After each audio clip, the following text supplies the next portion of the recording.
to be honest, if somebody told me, like if I didn't have PFS, if somebody told me that they have this, I wouldn't believe them.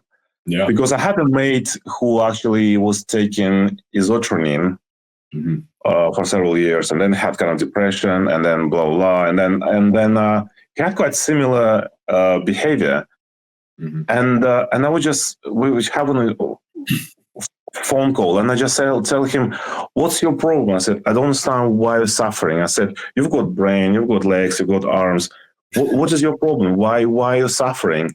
And he said, you just understand me. And I said, no, I don't understand you. I just couldn't understand him, because to me, my life then, whatever the nature gave me, like all these kind of senses and everything, I was taken for granted. I thought that's how it should be. That's how it's like by default, you will always have it, But it's not. It's really not. It's actually, there was like millions or whatever. There was like different reactions in your brain or whatever. That's actually being kind of smashed by that drug, and you don't really. You're like a broken machine. You just don't. You just don't. You don't really function like before.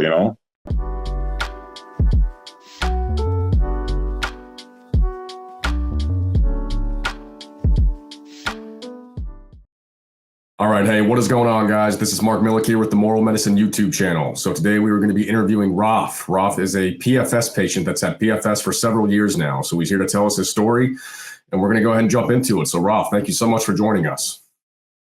Thank you for inviting me. Yeah, absolutely, man. So we'll go ahead and jump into it, man. You mind giving us a rundown on what your life was like before you got PFS? Yeah, my life was pretty good. I have worked. I'm still working, but I work as an accountant, and I was doing my studies to become qualified accountant. And so I traveled and I enjoyed my life, reading, etc., etc. So I did self-study. So it was like in full swing. So life was pretty good. Yeah. Mm-hmm. Absolutely. So at what point did you decide to start taking finasteride, and for what form? I'm assuming hair loss, right? Yeah, I came across this idea. I had this idea, well, even before finasteride, I always kind of wanted to find a solution to hair loss. And I tried Regain, which is minoxidil. It didn't help me. Then I was like going to YouTube and watch videos, and suddenly that finasteride arrived, like the video about finasteride. And then I was quite amused how actually it was helping. And strange thing that I didn't see any controversial videos. All of them were really good, and they were like, seems to be doctors, was like advertising, and everything was fine. And I did a couple of searches on Google, and then I found that there's some online pharmacy which actually sell it. Mm-hmm. Yeah, so that's how I and I thought just give it a try, and then see how it goes. If it doesn't work, it doesn't work, Right. Mm-hmm. So what was the process like to actually get the medication? Did you just have to go online and fill out a survey, and they gave it to you, or did you have to take pictures of your scalp, or how did that work? Well, yeah. So there is a shop in we call it chemist. So there's a shop in UK, and but they also have the website. So I went there, and then it's not something you can just buy straight away. Mm-hmm. There was like they call it an online doctor, which is part of that network. And then there was some kind of form you need to fill in, mm-hmm. and so you just filled in the form, and then a couple of days later they approved it, and I paid money, and I had to go to the shop to pick up the medicine. Okay. And that's what happened. I mean, there was nobody who was talking to me before that. It was just kind of really just clicking buttons and getting approval. Yeah. It's pretty much the same process with over here in the States. We have like Hims and Keeps, the telehealth companies, and it's pretty much you apply online and you get the drug prescribed to you pretty much within a few days, and they send it to you. So it's a pretty easy process. Yeah. What year did you do this? That was Christmas time, 2019, and it was just before pandemic. Okay. So I was going to Kent, which is another part of England, for Christmas holidays. Mm-hmm. And I remember I just went where I live in a town. I just went there to the shop to pick up the medicine. It's so strange because I remember that all the time when I think about it, I remember how I went inside and there was a girl who gave it to me, and I took it and I left. And I just thought, how can I return in time and just take it away from me and throw it into the rubbish in the rubbish bin, or right? And it's just, I just want to kind of return to that moment, Right. But so I took it, and then I went to Kent, and I started taking that one tablet a day. Okay. Just Mm-hmm. Mm-hmm. And so, what was the experience like? I mean, at what point did you start to experience symptoms or side effects? Not straight away. In January, which is like first days in January, I started to feel a bit strange in terms of the. First of all, there was a pain down below. Okay. And there was really strange pain, and I thought, oh, hold on a second, it's a bit strange, yeah. And then at some point there was some kind of there was like my arm started to tremble in a strange way. There was like muscle twitches. Yeah. And I remember I was showing to my colleague. I said, look, my arm is twitching, yeah. And it was like so bizarre, like as if like we're getting some electric impulse, yeah, from wires. Right. And then after that, I thought, it's not really probably a good idea. So I went to YouTube and I just put like side effects. Mm-hmm. I put probably sexual side effects from the finasteride, and there was some chap appeared there saying that, oh, he's got like he's impotent and blah, blah, blah, just because of that, and he looked quite sad. And that really spooked me, and I thought, no, I'm not going to take it anymore. So in total, I took only 18 tablets, which is 18 days. Wow. Okay. And I stopped. And I remember before that, I was talking to my friend, and I said to him, I didn't tell him about finasteride. I thought if I start taking it and then suddenly my hair will grow and it will be a surprise for everyone. Sure. Yeah. And then, but then when these things appeared, like all the side effects and stuff, not side effects, but the initial ones, I kind of called him and told him what's happening. I said, I'm taking finasteride for hair, blah, blah, blah. And then, do you reckon I probably should stop? And he said, I don't know. He didn't have heard about that stuff. Right. And I stopped. Then after that, I think for a couple, 3 days, nothing was happening. But then I remember there was a Friday. Mm-hmm. And then evening of the Friday, I felt suddenly extremely, really tired. But it wasn't kind of normal tiredness which you have. It was like strange tiredness, as if all your functions were switching off in your body. Right. And I felt that's really strange because I felt a bit like it was like feeling of derealization. I just thought, is something real around me? Mm-hmm. And I remember similar feeling when there was some kind of, I was somewhere where there was some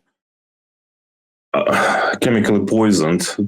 Mm-hmm. And then I had this kind of strange feeling. So that was quite similar, as if there was some chemically poisoned my brain. Right. And I think like a few years before that, I think I went somewhere, there was some kind of gas. And then I felt, and I had this, but it was just for a couple of hours, and then I was okay. Mm-hmm. But then that feeling when actually you kind of going through this kind of a fog, like a fog, mm-hmm. and everything is unclear about you. So I had this feeling, and then so I went to bed, and after that I was hit by strong anxiety, which it was just so unbelievable. I was so scared, and there was no reason for anything to be scared. I was just so scared. I started calling emergency. Mm-hmm. I called them and I said, I have strong anxiety. I don't know what to do. I don't know. It's just really killing me.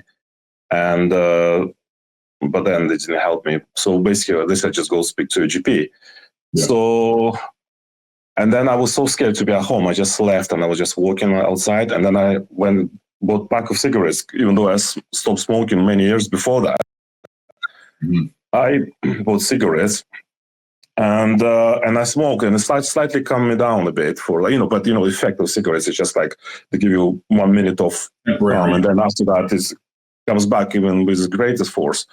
Right. And then on Saturday I went to shop, but it was like so strange. You walk like in the fog. It's like kind of you see people around you, and I think I saw my colleague, and I just couldn't believe what's happening to me, and then on Monday, I went to work, and I told my boss what's happening to me. As I was explaining, I was taking this medicine and stuff. But then, gosh, the first 4 months was so terrible. The first 4 months. Okay. Yeah. I had every morning. It was like a clock at 10 o'clock or so. I had strong, almost like suicidal thoughts. Yeah, it was like so painful. Because I was commuting by train.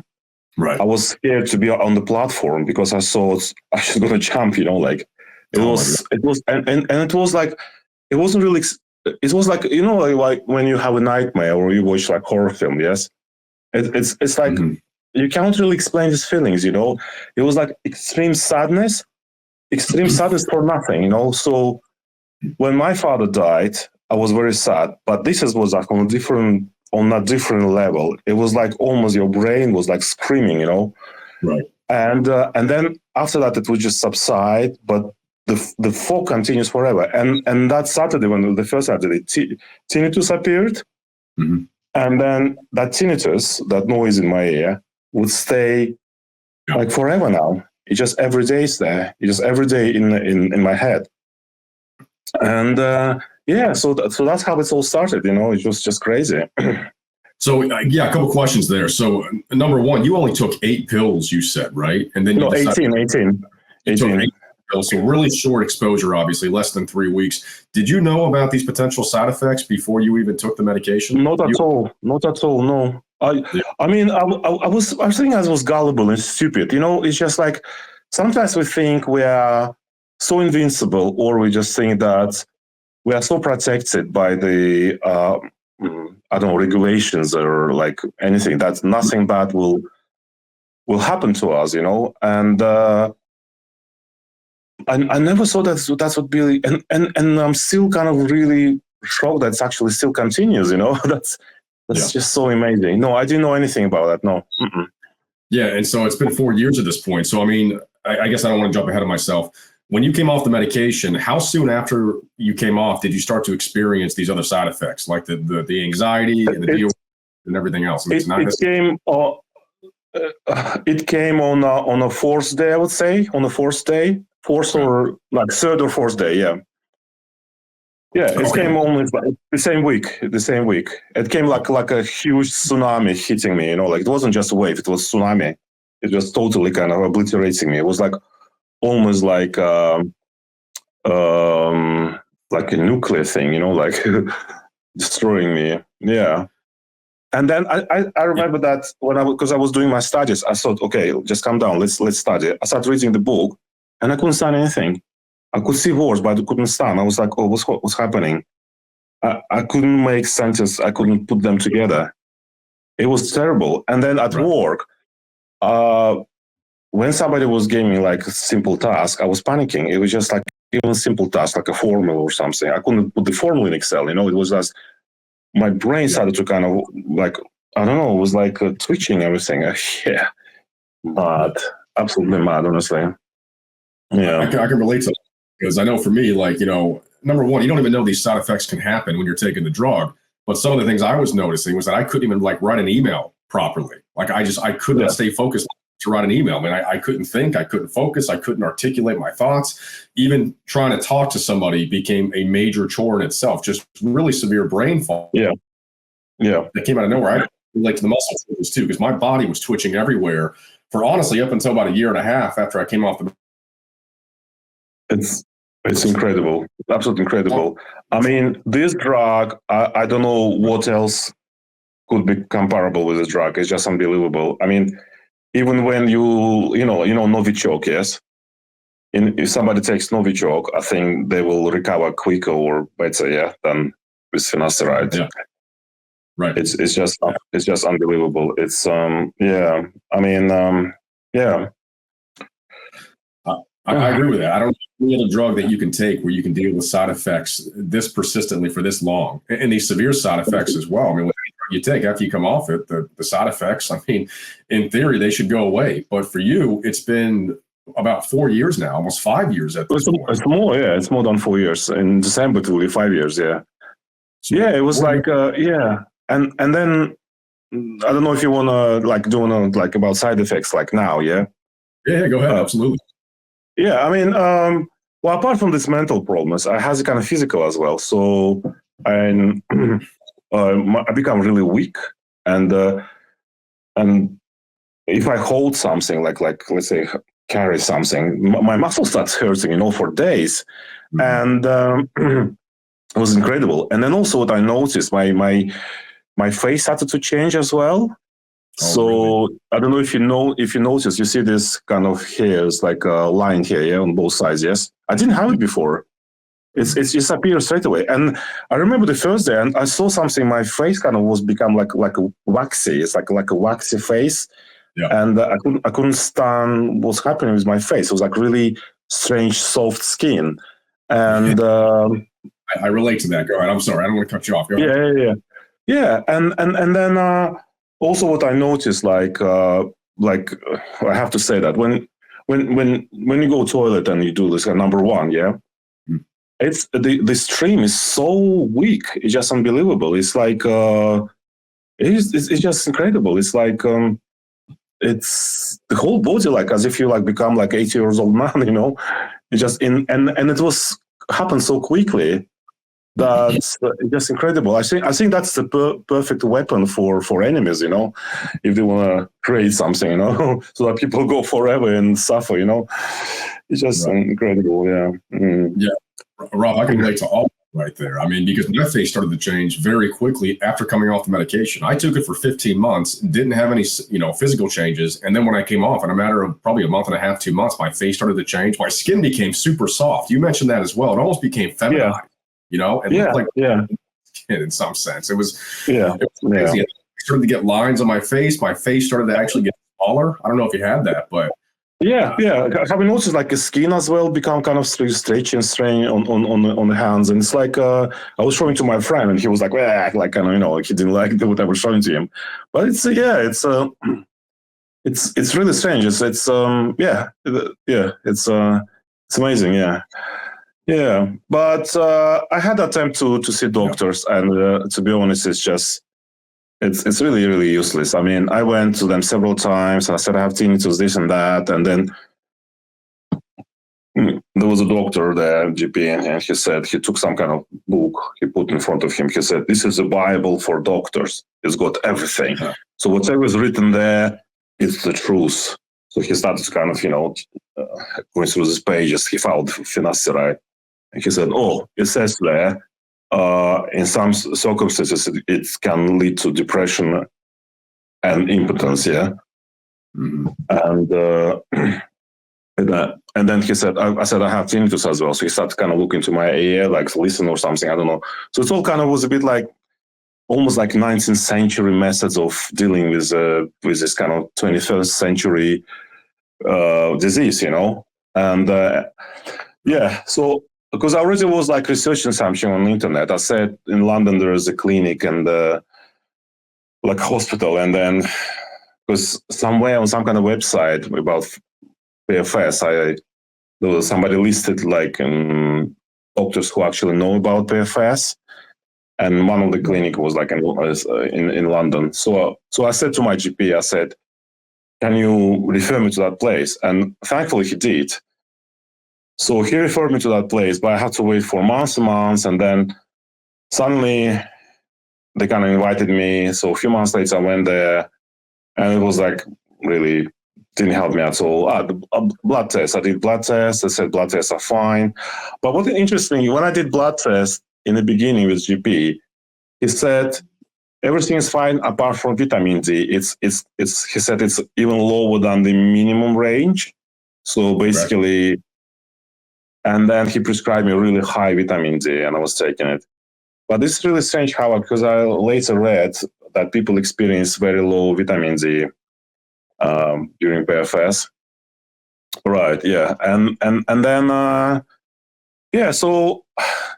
so at the moment, I'm actually kind of waiting for another appointment. But a few months ago, I went to the same London hospital, and there was another doctor, and he actually really surprised me by saying that he knows PFS. I was just shocked. I just thought, oh my God, and then he said he knows PFS because he worked in Hungary, in Budapest, and then there was a few people who actually had this experience.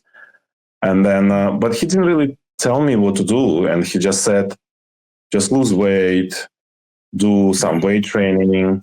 He said about weight training helps androgen receptors, etc. And then he said he will refer me back to my GP so that they check my mental health. So he referred me back to GP. I went to GP. Again, it's not like straight away. It's like a few months later. And then she referred me to some kind of chap, and I couldn't understand what he was talking to me on the phone. And then in the end, somebody else called me, and she said to me, I'm calling from you, the way the GP is. So you talked to somebody before, and then they prescribe you SSRIs, like antidepressants. I said, hold on a second. I said, I wasn't asking for antidepressants. Right. I was just asking for doing some kind of, I don't know, hormonal kind of test, or I don't know, brain scan, something serious, And she said, oh, no, antidepressants are really good. They're really good. They help your serotonin levels because you complained about brain fog, you complained about this. I said, but this is not caused by some kind of depression. It's caused, it's somewhere on some kind of level was caused by the drug. Right. And we were talking different languages. She just couldn't sound what I was talking about. She couldn't sound what I was talking about. And I just thought they're just useless. They're absolutely useless, the doctors. And so that's the story with doctors, really. No, your experience, Rob, is so similar to pretty much every other patient. I had the same experience myself. I went to Johns Hopkins over here in the States, which is like the top of the mountain for doctors. And they didn't believe me. I had one doctor there who did believe me. She was a dermatologist, but she said, there's nothing we can do for you because we don't know what the mechanism is behind this. But every other doctor I went to, they got abrasive with me. When I would tell them that this is PFS, they would be like, well, finasteride can't cause that. That's impossible. I'm talking about the same things as you, the facial changes, the cognitive dysfunction. Yeah. No, finasteride doesn't cause those things. It can cause impotence and maybe depression in a small subset of people, but it can't cause these symptoms. So useless for me too. I've since quit going to doctors because they can't do anything for me at this point. They don't even believe me. I know. It's kind of, we just stuck with this problem on our own, and it's just I just can't believe myself that was happening to me. I said, what have I done in my life to deserve it? And it's just like, I don't know if it's a karma or whatever. And it's just like, I just can't believe it. It's like, it's almost like being hit by a bus and just die, It's almost like you're stuck in limbo. Yeah. It's incredible. It's absolutely incredible. But so, I mean, my relatives, I don't think they believe me. And my mom thinks that she's probably more concerned about my blood pressure than about my PFS. and I think they don't believe me. I don't think they believe me because, to be honest, if somebody told me, like if I didn't have PFS, if somebody told me that they have this, I wouldn't believe them. Yeah. Because I had a mate who actually was taking isotretinoin for several years, and then had kind of depression, and then blah blah, and then he had quite similar behavior, and I would we would have a phone call, and I just tell him, "What's your problem?" I said, "I don't understand why you're suffering." I said, "You've got brain, you've got legs, you've got arms. What is your problem? Why are you suffering?" And he said, you just don't understand me. And I said, no, I don't understand you. I just couldn't understand him, because to me, my life then, whatever the nature gave me, like all these kind of senses and everything, I was taken for granted. I thought that's how it should be. That's how it's like by default, you will always have it, But it's not. It's really not. It's actually, there was like millions or whatever. There was like different reactions in your brain or whatever. That's actually being kind of smashed by that drug. And you don't really, you're like a broken machine. You just don't, you just don't, you don't really function like before, And it's amazing. It's absolutely amazing. Yeah. So you said so many things that I can relate to. I mean, you do take it for granted, right? You take living a normal everyday life for granted because you don't think that you can lose these things. And to your point, if I didn't have PFS and somebody tried to explain this to me, I don't know if I would believe them. I would want to validate them. I'd want to try to understand what they're going through, but I can't ever understand or even remotely relate to what I'm experiencing. So I get the skepticism. I get people in my life who don't really believe me or don't understand the full extent of this. And I blame them. It makes you feel a lot more lonely, unfortunately. It's very isolating. They can't understand. I get the skepticism. It's amazing. Yeah, it's absolutely amazing. Yeah. But I do hope maybe I know that people suffer for like 15 years, etc. But for some reason, like any other person, I hope for the best, And I'm looking at, I don't know. I remember I was frantically following all this kind of, there's on the PFS website, somebody gave you this kind of this medicine, that medicine, this kind of that was like hundreds and hundreds of different stuff. And I remember I was like buying all of them at the same time and taking them but yeah, there was it's I mean, something might slightly help you, but it's not really cure you. It's actually give you some temporary relief, but it's not really gonna I don't know what to think really. Well, you're right. There's people who discuss all these different protocols online and on the forum. People, what may work for one person may end up hurting somebody else. True. And I can't even follow these protocols because like in this protocol they have like 20 different kind of medications, and this grams, this milligrams, this 20 milligrams, this take in the morning, take in the evening. And I was like, really? No. I can't go through that thing, Yeah. What I also noticed with my problem is that I kind of can't really concentrate much, and it's like if somebody tells me a story and stuff, like I said, like when you see somebody say, "How are you doing?" and I don't want to listen to them. I just say, "How are you doing?" I don't want them to say what they did today. Right. And my mate today, he was like saying like, "Oh, I went there and he said this and I said that and he said this and he said that." And then he looks up at me then he said that, "Are you listening to me?" I said, "Yeah, I kind of listen to you, but then I said like, I'm thinking that I'm really not interested, like it's just too much information for my brain, like too much process. Yeah. I mean, I still work and I still do my work because I have to, pay my bills, etc. And somehow these repetitive tasks actually quite all right, I'm just doing them, and but then I'm quite really annoyed with the fact that I can't really get this qualification, and I'm not really protected in the future. Mm-hmm. So yeah, it's really strange. It's really strange. Yeah, it really limits your capacity to what you can do in life. And kind of just, I mean, you didn't say this per se, but you kind of just go through the motions of everything. Everyday motions, going to work, doing your job. For me, I don't feel anything. I have, really severe anhedonia. So I'm kind of in this blunted state almost 100% of the time, kind of just zoned out. I don't feel anything. Yeah. It's horrendous. I'm exactly the same. I just don't have this, like when it's like my life suddenly become like, before it was like a colorful film, like a movie, and now it's actually become like black and white, even like sepia movie, like everything's just so like dreary, and just really bad colors, and you just kind of see the shapes, but you don't really enjoy them. It's like, and I see something and I really want to like it, and I kind of think that I used to like it before. I kind of remember that feeling, but you just don't feel it, Yeah. and it's just amazing. And I'm quite surprised actually that people don't believe it, because they think, no, you behave quite well. You're right. You talk to us, you laugh and stuff. But because it's almost like because you did it before, you automatically do that. Right. I mean, if I was bored with PFS, I don't think I would behave in the way I behave now. Sure. I think I wouldn't even know how to laugh, or why do I need to laugh, or like, right. You're right now. You know how you should be responding, and that's how you respond. Yeah. You're not genuinely responding that way. You're just doing what you think you should be doing, Yeah.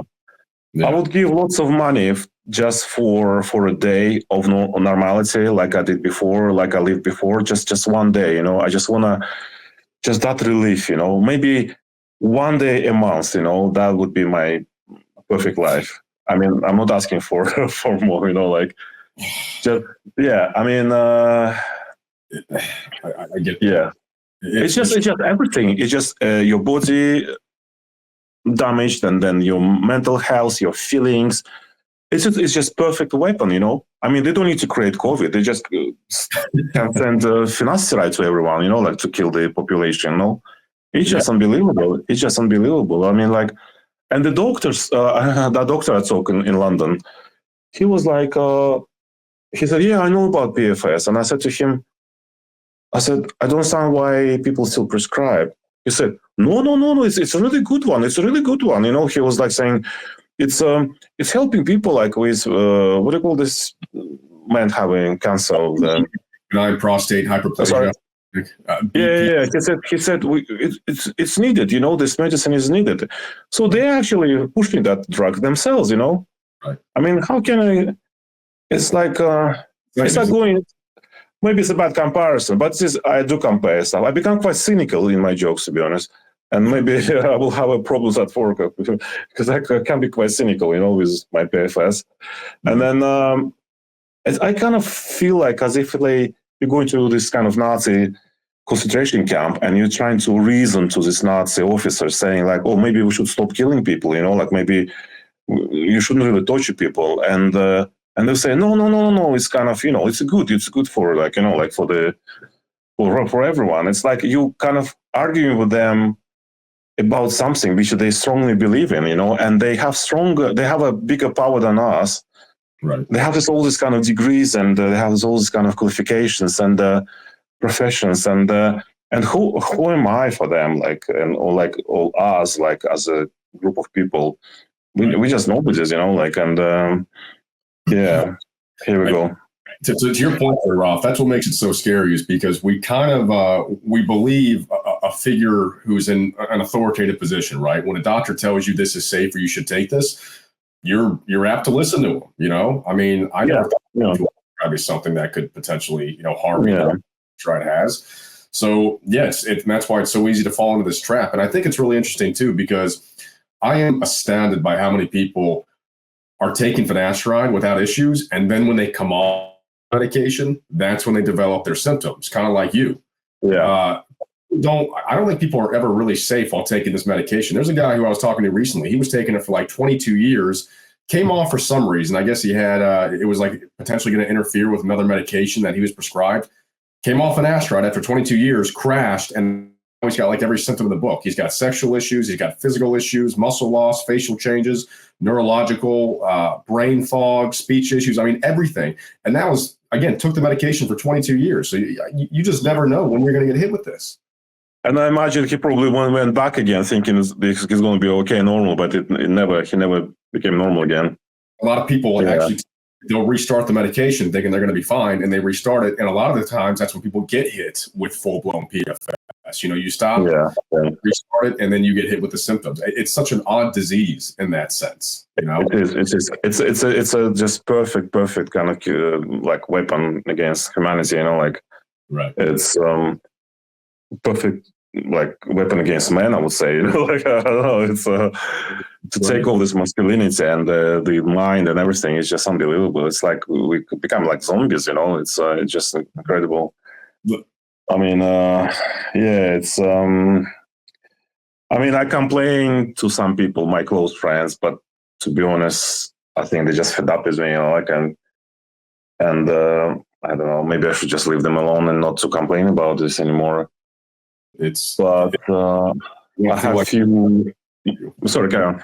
No, I'm sorry. I was just going to say, I mean, you want to feel like people around you can relate to you. And so when you do talk to your friends about this, they don't get it. They can't understand. Well, Same thing myself. Yeah. They might be probably knowing that something happened because normally, let's say if you complain about some illness which you had for a month, then after that you just forget about it, yeah? Right. But if you complain about this for several years, yeah, so it's something really going on, so it's, yeah. But I really want the whole world to know about this. I want to really everybody to know about that. But the thing is, another medication which you probably came across in your interviews, which is isotretinoin, yes, which is for the skin, yeah. Which isotretinoin. Oh, sorry, Mark, breaking up. Oh, no worries. I think, what did you say it was? Isotretinoin or some kind of, the people take for skin, for acne. Yeah. So Accutane, they get this too. Yeah, Roaccutane, yeah. So do they actually, they say they have the same side effects, yeah? I've talked to people. There hasn't been somebody on this channel that's come on and talked about their damage from Accutane, but I've talked to people offline about it, and there are a lot of people who have the exact same issues as us: sexual, physical, neurological issues from having taken Accutane. So the mechanism of action must be the same, or at least similar to finasteride. Yeah. So, but what I'm trying to say is that I think that drug is even older than finasteride, and it's probably even more widely used than finasteride.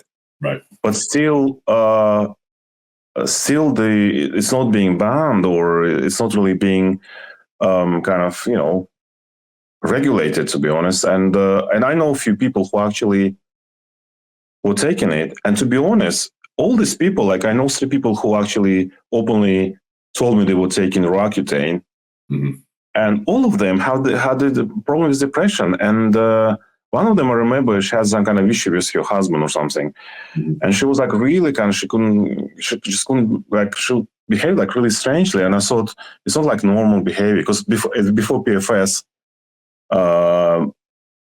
it was before PFS. So, but when I look at her, I thought it's not normal. And then another friend, who, remember I said in the beginning, I talked to him and I said, "What's wrong with you?" So he was taking Roaccutane. Right. And then my sister's friend, who lives in the United States, she kind of really, I remember I was there and she was just kind of walking there and she said, "I don't understand what's wrong with me. I don't understand what's wrong with me." And I was like, "Oh, something going on there," like I was a bit like, and then, so yeah, I mean, so I imagine lots of people suffer, but they probably, because people are not united, they all have this kind of, they trying to deal with this problem on their own. They don't want to go like openly, like yourself and me, talk about it. Right. So that's why this drug is still allowed. And I mean, sometimes you see in newspapers those article about some kid taking the Roaccutane and killing himself, yes, and then just kind of this shocking article to attract people's attention, but nothing was like serious, like nothing, like it was no movement, you know what I mean? So yeah, it's I hope that in future that's what's going to happen with more discoveries. To your point there, that's why I think it's so important that we have these conversations and why people go public and talk about this, because I do, to your point, I agree there are a lot more people suffering with this than we even know. And I'd like to see more people step up, because that's how change is going to be made. That's how, researchers are going to actually start looking into this and trying to understand the mechanism of action and develop treatments and cures. And yeah, it's so necessary that we as a community collaborate and come together. And I'm with you. Well, Ralph, before we hop off here, do you have any closing statements or anything else you'd like to tell the audience?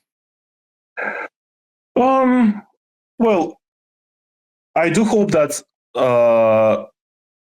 those viewers who actually haven't taken finasteride, they will not carry on with this. I really hope that this particular video and all your other videos will actually stop them, because it's really important to save people's lives, and not just lives, but also the lifestyles. And please do not take finasteride. I mean, your life and everything which you have in life is more important than this bloody drug. It's not worth it. It's just really not worth it. Don't believe any of these adverts or like other YouTube videos where they advertise that somebody sits like as if he looks like a doctor advertising, writing things, like on the whiteboard saying like, oh, it will help this, will help that. Don't believe it.